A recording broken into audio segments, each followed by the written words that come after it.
Hello everybody, this is Maniac4Bricks, and I'm here today with set number 8537, Manez from Bionicle. These are both in the same set, and we'll take a look at one at a time, but they have altogether 457 pieces, including the remotes, which I have on the side. They are released in 2001, so from practically the first wave or so, at least the first year of Bionicle, and the original retail price in the United States was $90. That sounds bad now, but I don't remember picking it up for that same price in today's adjusted inflation money in more recently online. I believe I paid somewhere around $60 or $70 for these, which wasn't too bad. So let's get right to the set. So these are basically crab creatures in Bionicle. They're not any specific ones, they're just a species. And I don't think they actually have names between these two. If they do, let me know in the comments for those who know. And there is a combo model for these, as there are for a lot of Bionicle sets. But I'm not going to discuss it in this video because it would take a little bit more time. So let me know in the comments if you want to see it as a separate video. I will cover the combo model in which you actually take these two, combine them to a much taller creature. It's actually pretty interesting the way it looks.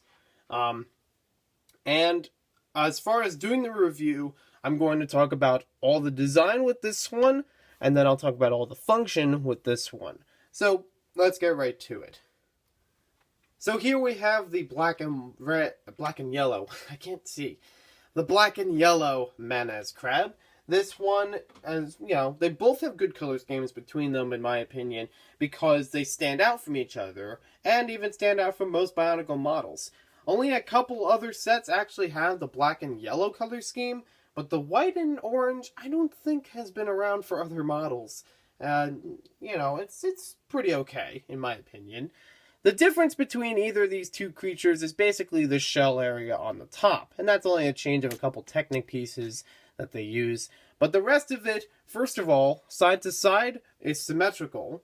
Second, between the two, it's also the same exact thing. So this is a mirror build. And they also have these two pieces, the masks that are different, and as well as the colors. But that's pretty much it as far as differences between the two creatures. But they are exactly the same on both sides, so it is pretty sound and symmetrical. So there's a look at it from the back where you get to see a little bit more of how the functions will line up. These are different gears that are attached. I think, yeah, there's one gear in the bottom. You can kind of see it towards the base where these two turn, and they allow some of the other parts to turn. There are some motors that are inside of here and here that also allow it to turn as well. So we'll see a little bit more about that when we get to the other one. But basically, this whole side will turn, then this whole side will turn. The motors for them line up that way. This is also your IR receiver. And on the bottom, well, you actually just have a couple pieces there just for stabilizing it. Honestly, I don't think they're necessary. They could have done with different pieces and still do the same thing. There are a bunch of rubber bands on the bottom, which actually go over the battery box. The battery box can be slid off. They don't have any screws. You just slide this part out and then take it off to get to the batteries, to replace them or add new ones in. And the two rubber bands there lead around to the front in this little area on these pieces. This also can, line up and down, and actually take some force to push it. We'll get more to the function for that, like why it does that in just a bit. There are eyes on this creature on these little pieces in the middle. Probably the most Lego thing about it. There are a couple studded surfaces along the sides, and even on the remote itself. You can see right here, a couple studded surfaces and a couple anti-studs underneath. And the remote is just the same way. You just have to push on this to take it off. No screws required to fit the batteries inside. And they actually do have other points on there for attaching pins and things.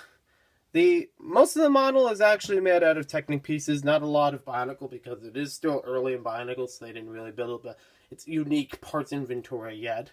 Or at least a good number of it that would work with this model. But I still think it looks pretty good. These are supposed to be that crab-like pincers or claws. They don't actually move between each other, like snapping up, open and shut, but they will move forward and back when we have the lift arms in motion. And we'll see more about that right now. So here we have the orange and white Manaz, and as I said before, this is pretty much the only difference on it as far as the pieces, or the types of pieces, and the colors are obviously different. So how this works, you have a channeler on the top. It goes 1, 2, and 3. You can put this piece or any other Technic piece that would fit there in there to line it up and change the channel depending on how your remote is set up. I am going to have this on channel 1 for both of them, for both the remote and for the crab. Then you have to put this piece on here, just give it a clockwise twist, and then that will turn it on. So there is no switch for it. And it also turns off after a few minutes, so if it's not in use. You don't have to do the same on the remote except for the channeling section. And here are all of your buttons. So the top ones are moving it forward, the back ones are, moving it back. And these, yes, are 2 different colors, but they work for both of the same creature. You'll see what I mean in just a moment, so I'll just hold this here.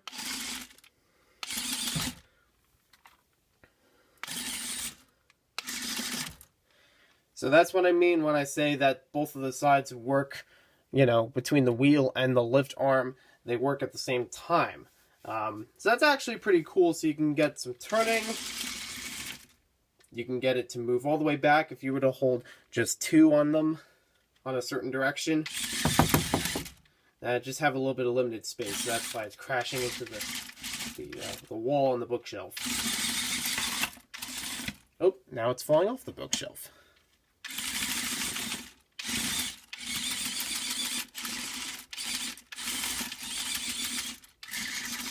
There we go. Now I moved it back into place. I'm a natural-born Manaz driver. So, this is very simple, the way it's done, and the way it just keeps moving like that. But the intent is, obviously you can move them around just like that on their own. And even use it against other creatures, for example, minifigures, and have a grand old time with it. Not so incredible anymore. Now, these things are really harmless. It's just been infected with masks, and they need to get them removed and replaced so that they're not evil. They're naturally just not, evil. But as we move this back into place, the main idea between the two, you can fight them between each other, and it's not really to knock the masks off of them, as it is to open up the gap between them. As you saw before, there were rubber bands that were holding this section in place. And it's supposed to impede its movement if that gets knocked down, and these actually do move a little bit to the sides, so you can make that happen. And actually does work. But when this moves down... Uh-oh, I think they're both on the same channel. Let me just switch that out. I didn't even know that one had batteries in it. There we go. So this is supposed to impede its progress, moving back and forth, but in my opinion, doesn't really do that. But once you see that hit down, it means that the person has lost, and the other one has won. So we'll just move these into place, and we'll see if I can get this one to open. I mean, when you have 2 people fighting with it, they will be moving arms all which ways, and mostly in the same direction. So let's go. Oh, the other way.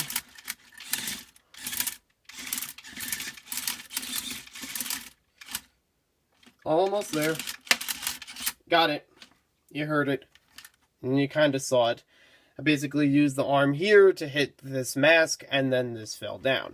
So that's the basic idea for playing with them on each other, and you can obviously play with them with other Bionicle figures. But the problem is, they're so low to the ground as it is, and their direction, the way the arms move, is also low to the ground. You probably won't get a lot of, hand-to-hand combat with them. But they are still pretty cool, in my opinion. These are gas guzzlers for batteries. I mean, battery guzzlers, Because on the remote itself... Hey, quiet you. On the remote itself, it takes 3 AA batteries per remote. So we have 2 remotes, and I don't really have the other one here because it's practically the same exact thing. The only difference is it doesn't have the claw on the side to tell you it's for the orange or whatever, or the yellow. But each one takes 3 batteries for the remote, so that's 6. Each of these takes 3 batteries each, again, AA, which takes it to a total of 12 AA batteries for 2 remote control toys. And compared to other toys, it's a little bit higher than what I can recall. But, you know, let me know what you guys think in the comments below about these. And, you know, how many batteries it takes up and all that good stuff.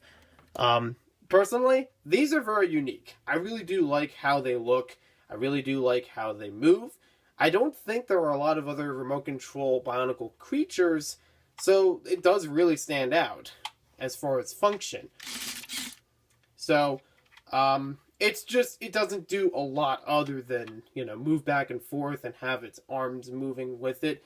You can't move the arms independently of the claws, which, you know, take it or leave it as far as that goes. The masks on them are cool to get in those colors, and as far as I know, might be some of the only ways to get those. This one you might be able to get elsewhere, but that's all I really have to say for these creatures. Thank you for watching this video. Hope you guys enjoyed it.